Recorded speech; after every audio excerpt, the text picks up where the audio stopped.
Assalamu alaikum wa rahmatullahi wa barakatuh. Alors, je vous ai fait une vidéo, enfin deux vidéos en l'occurrence, à propos de la secte Salafia. Donc, la secte Salafia, vous avez les représentants de cette secte. En France, vous avez par exemple la chaîne YouTube Darwa Salafia et vous avez le site internet Ilm Shar'i. Donc, eux, ce sont de parfaits représentants de la secte Salafia. Vous avez en Algérie Chalabi, en Égypte Raslen, entre autres. Il n'y a pas que eux, il y a beaucoup d'autres. Donc, euh, je vous avais dit que grâce à Mohammed bin Salman, donc qui est actuellement prince héritier euh, d'Arabie Saoudite et qui est le fils du roi actuel, mais tout le monde dit dans les milieux, comment dire, politiques, les commentateurs politiques, et c'est reconnu, je veux dire, dans le monde occidental, que c'est Mohammed bin Salman, c'est Mohammed bin Salman, donc qui a 32 ans. C'est lui qui gouverne l'Arabie Saoudite actuellement. C'est pas son père. D'accord? Et d'ailleurs, certains commentateurs politiques, américains et français et autres, pensent que le roi, donc Salman, va abdiquer en faveur de son fils. Donc il va lui laisser le pouvoir. Alors la preuve de tout ce que je vous dis, c'est que pour les représentations officielles, les déplacements officiels, les visites officielles, c'est quasiment systématiquement Mohammed bin Salman qui représente l'Arabie Saoudite. D'accord?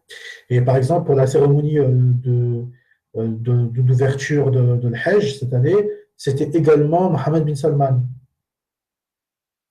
Bon, bref, c'est pas ça le sujet. Je vous avais dit que Mohammed bin Salman est le pire dirigeant saoudien depuis la création, la fondation du Royaume d'Arabie Saoudite.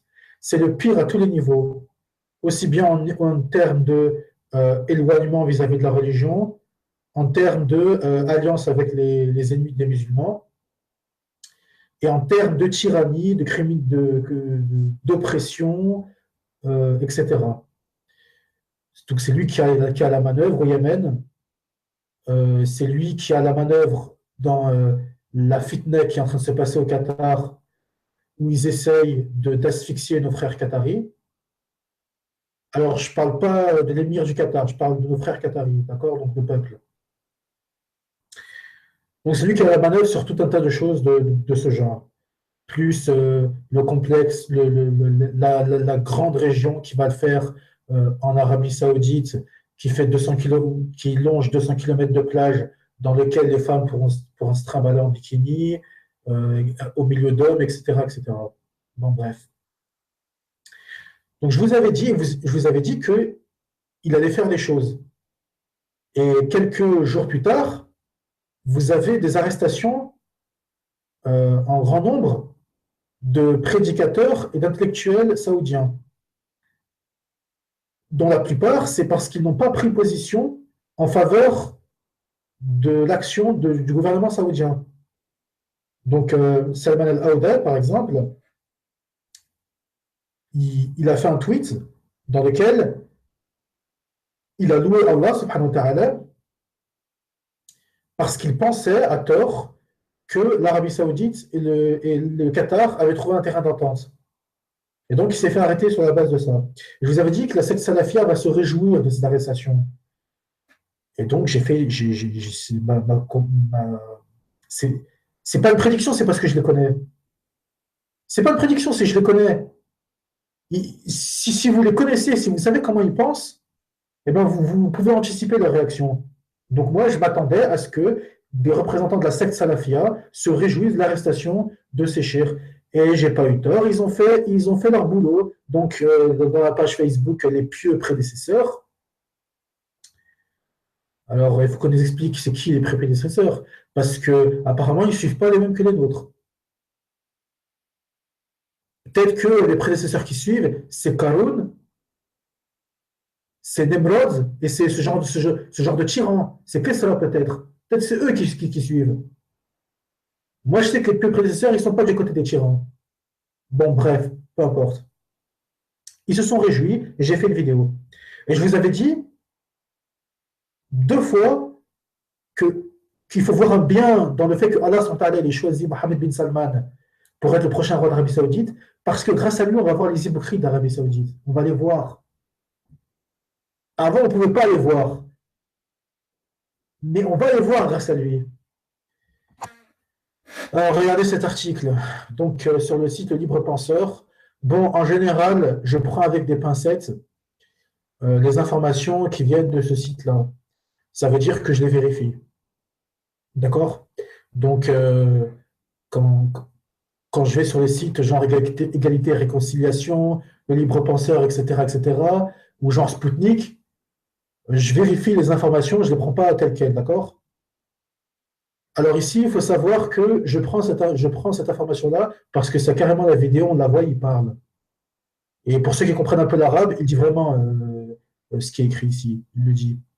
Donc, pour ceux qui ne savent pas, Abdulrahman al-Sudais, c'est l'imam de la Mecque. Il est connu pour être un très grand récitateur de Coran, dans le sens où il est réputé pour sa voix, pour sa façon de réciter, etc., etc., etc. Il a 55 ans, il est né à Riyad, et il est l'imam de Kaaba, de Masjid al-Haram. Donc voilà, sa voix est reconnue comme une des meilleures parmi les récitateurs du Coran. Donc vous le connaissez sûrement. Donc je ne vais pas trop aller sur sa biographie. Alors il faut savoir qu'il est l'auteur de plusieurs ouvrages sur la Sharia. Il vient de publier dernièrement un livre intitulé Traitement du phénomène du terrorisme à la lumière du Coran et de la Sunna. Donc je ne sais pas ce que contient ce livre. En tout cas, ce n'est pas le sujet. Ici, ce qui nous intéresse, c'est ce qu'il dit ici. Alors, cette vidéo est récente. Elle date du week-end dernier. Et donc, en fait, voici les déclarations de Abdelrahman al-Sudais. Je vais mettre la vidéo et ensuite, vous avez rendez-vous dans 30 secondes.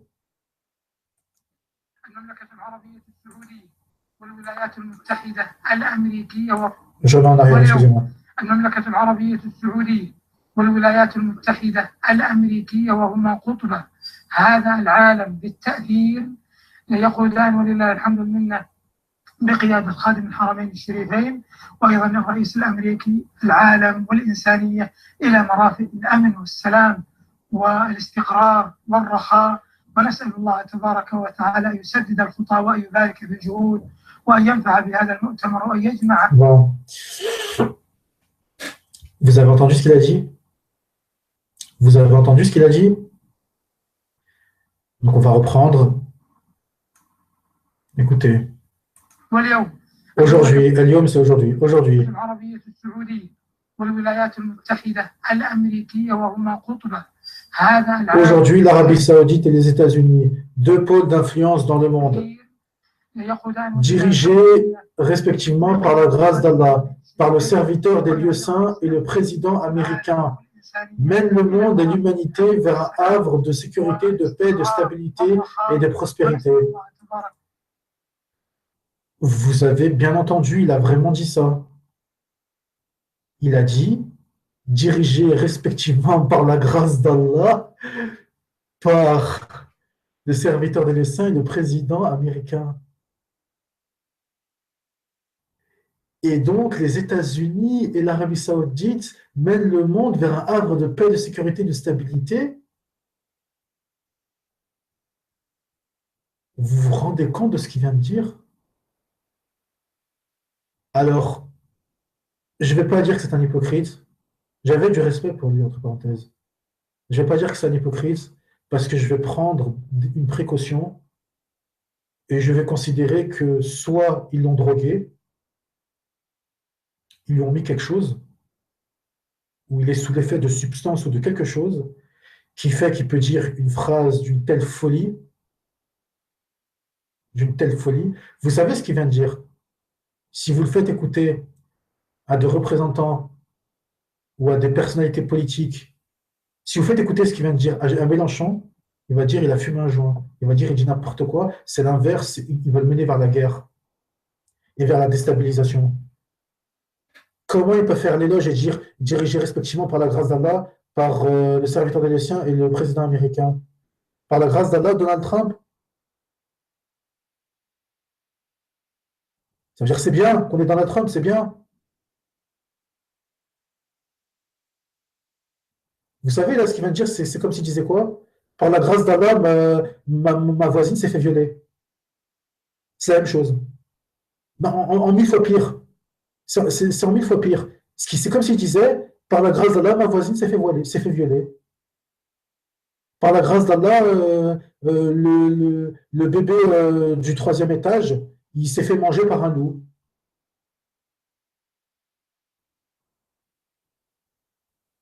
Alors, je ne veux pas dire qu'il est hypocrite parce que peut-être que Mohammed bin Salman, le tyran, le criminel, il a pris en otage sa famille et il a dit qu'il allait faire violer sa femme et ses filles.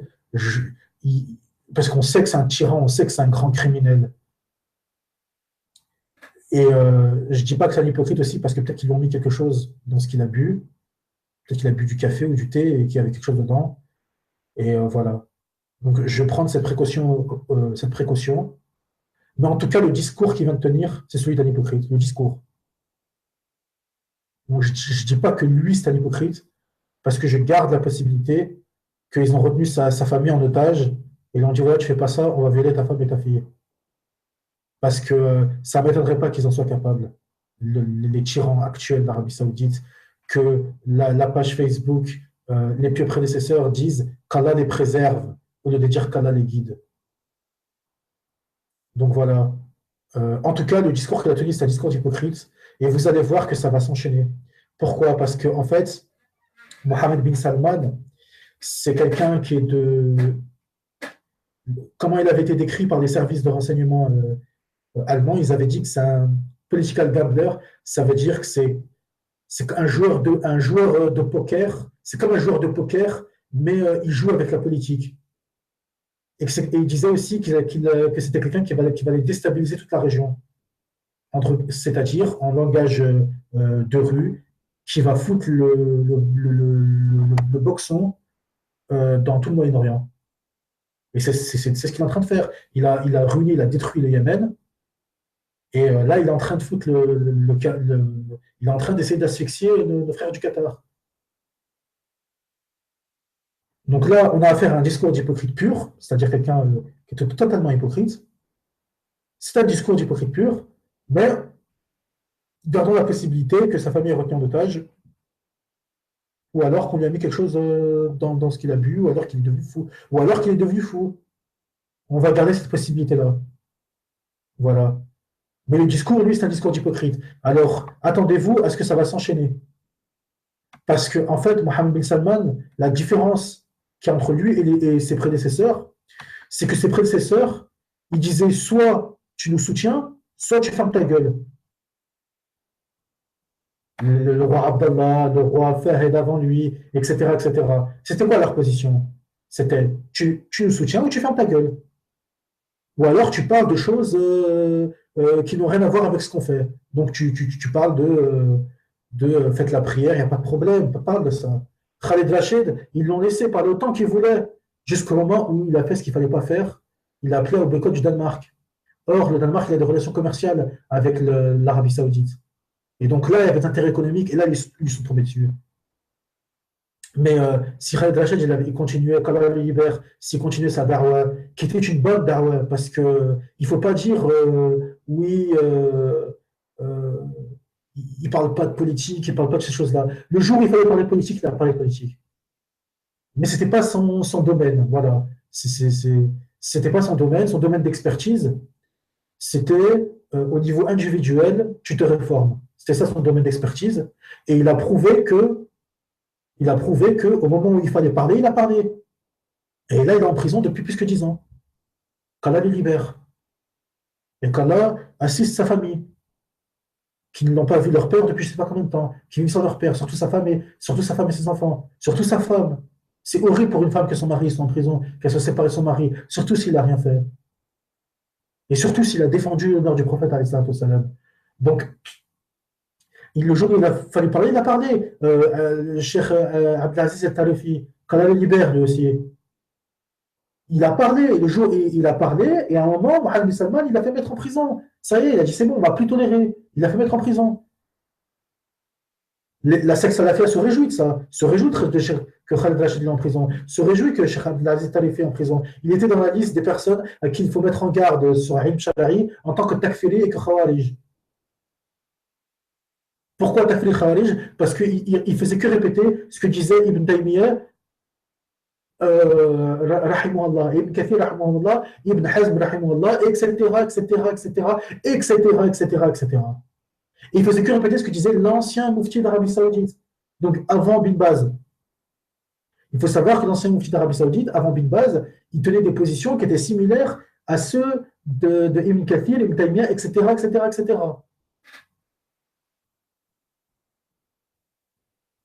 Donc voilà, ça va s'accélérer. Je vous ai dit avant, il te disait, tu ne parles pas de politique, et si tu parles de politique, c'est pour nous soutenir.